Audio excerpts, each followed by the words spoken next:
Bonjour tout le monde, dans cette vidéo nous allons voir l'épithélium glandulaire. Dans la vidéo précédente, on a défini le tissu épithélial qui est un ensemble de cellules juxtaposées et jointives. Les épithéliums glandulaires sont caractérisés par le fait que leurs cellules élaborent ou sécrètent, en plus de leurs propres substances, de nouvelles substances qui seront plutôt libérées hors de la cellule. Alors on peut définir une glande qui est une formation dans laquelle l'épithélium glandulaire est associé à du tissu conjonctif, autrement dit un assemblage de cellules réunies par du tissu conjonctif. L'épithélium glandulaire est associé aussi à des vaisseaux sanguins et des terminaisons nerveuses. Histogénèse et origine des glandes. C'est à partir d'un épithélium de revêtement cubique simple que se forme l'épithélium glandulaire. L'épithélium de revêtement va émettre un petit bourgeon qui s'introduit dans le tissu conjonctif. Alors la glande est formée par bourgeonnement ou invagination de l'épithélium de revêtement. Si ce bourgeon reste lié à son origine par un canal qui est dit excréteur, ici le canal excréteur, on parle alors d'une glande exocrine. Le produit de sécrétion est versé soit à la surface du corps, comme exemple l'épiderme, soit à la surface d'une cavité du corps en communication avec l'extérieur, comme les muqueuses. Si la connexion est perdue, on parle alors de glandes endocrines qui versent leurs produits de sécrétion dans la plupart des cas dans la circulation sanguine. Si les deux modalités endocrines et exocrines existent, on appellera alors une glande amphicrine, exemple le pancréas. Ici, dans le schéma, l'exemple que nous avons donné, c'est l'exemple du foie, l'hépatocyte. On consacre cette vidéo uniquement aux glandes exocrines.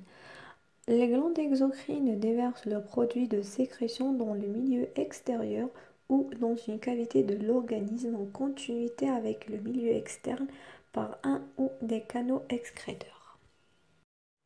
Les critères suivants sont utilisés pour la classification des glandes. Premier critère, le nombre de cellules. Si on a une seule cellule intraépithéliale, on parle de glande unicellulaire.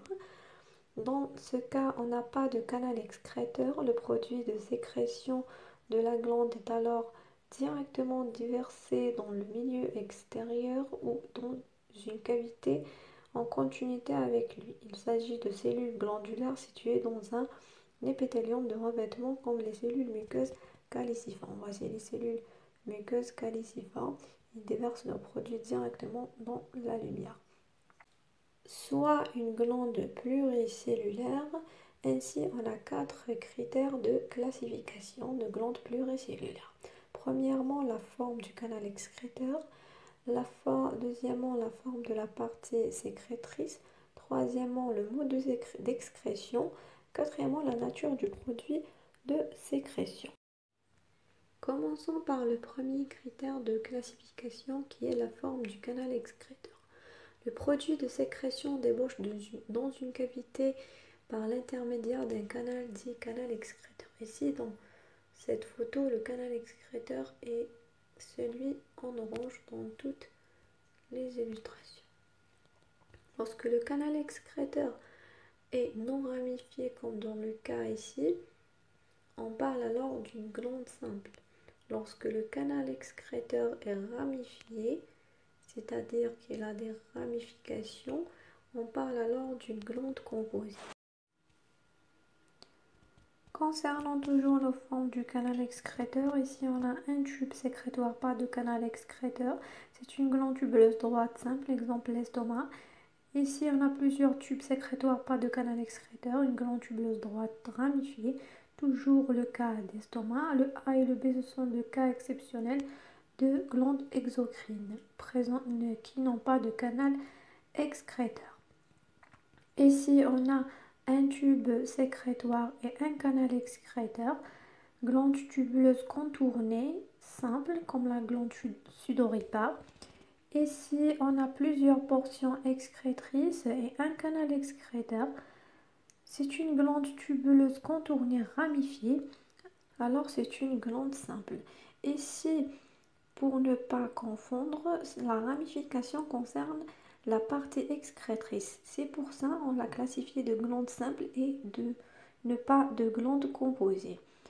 Ici, on a plusieurs parties excrétrices et un canal excréteur qui est ramifié, alors on parle d'une glande alvéolaire composée.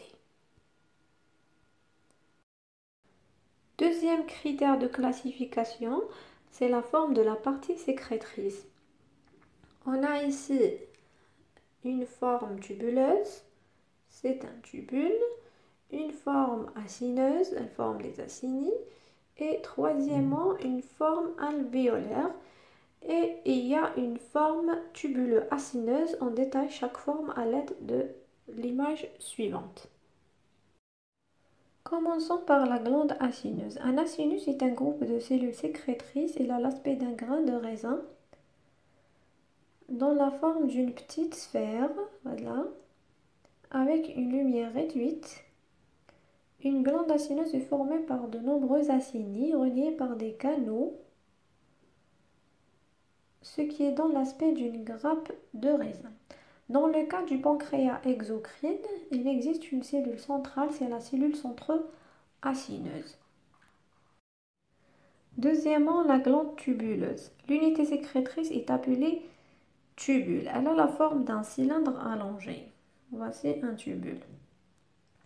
Le tubule peut être droit comme ce cas, il peut être contourné ou bien ramifié. Exemple de tubule simple contourné, la glande sudoripare, responsable de la sécrétion de la sueur. Troisièmement, la glande mixte ou tubulo-acineuse.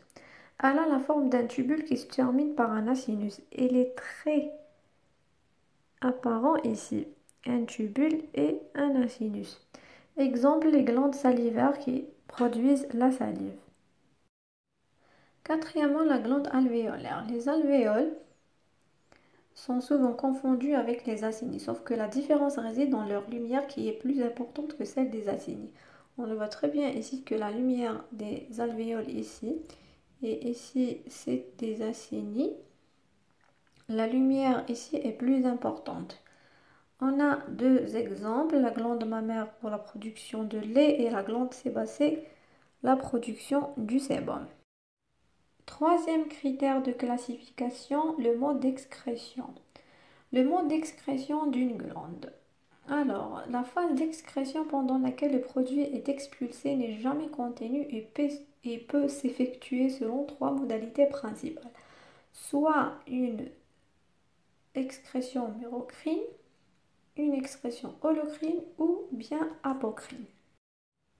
Alors, le mode d'excrétion d'une glande exocrine. Le premier mode d'excrétion, c'est l'excrétion apocrine. Lorsque c'est la seule portion apicale, comme ici, de la cellule qui se détache en emportant le produit de sécrétion qu'elle contient, on parle de glande apocrine. Cette modalité de sécrétion est observée par exemple dans certaines glandes sudoripares et au niveau de la glande mammaire lors de sécrétion de produits lipidiques. Les cellules sont décapitées, mais il y aura régénération à partir du pôle basal qui est nucléé. Deuxième mode d'excrétion, c'est l'excrétion mérocrine. Le produit élaboré est rejeté par exocytose au niveau du pôle apical. Le produit est stocké dans des granules entourés d'une membrane, puis libéré par fusion avec la membrane plasmique de la cellule sécrétrice. La cellule reste entière ou bien intègre. Cette modalité de sécrétion est observée par exemple dans les glandes salivaires, le pancréas exocrine dans les granules de zymogène et au niveau de la glande mammaire pour la sécrétion de protéines, exemple la caséine. Troisième mode d'excrétion, c'est l'excrétion holocrine. La cellule élabore le produit de sécrétion qui envahit toute la totalité du cytoplasme.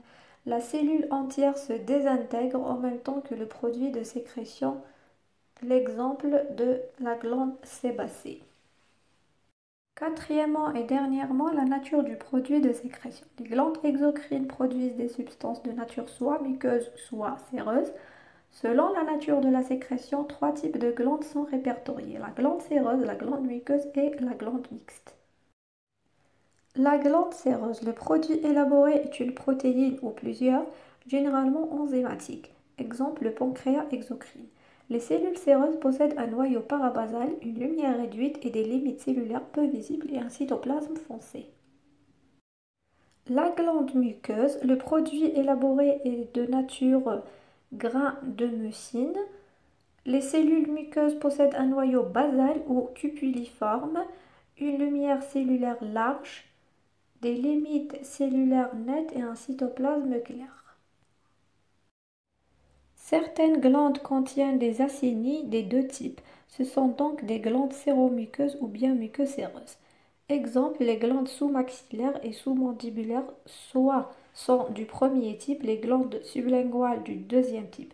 Sur cette image qui est une glande séromuqueuse, ici c'est un acinus de type muqueux et ici c'est un acinus du type séreux. Le cycle sécrétoire d'une glande. Elle puise dans les milieux intérieurs, en particulier dans le sang des métabolites. C'est la phase de repos. Elle élabore à partir des métabolites une nouvelle substance, le sécréta, c'est la phase de sécrétion ou bien la mise en charge. Elle rejette cette substance, c'est l'excrétion, c'est la fin de mise en charge. Le cycle sécrétoire d'une glande pose par trois types alors. Le repos, la sécrétion, c'est la fabrication d'une nouvelle substance, et finalement l'excrétion. Je vous dis à la prochaine vidéo, on continue avec les glandes endocrines et amphicrines.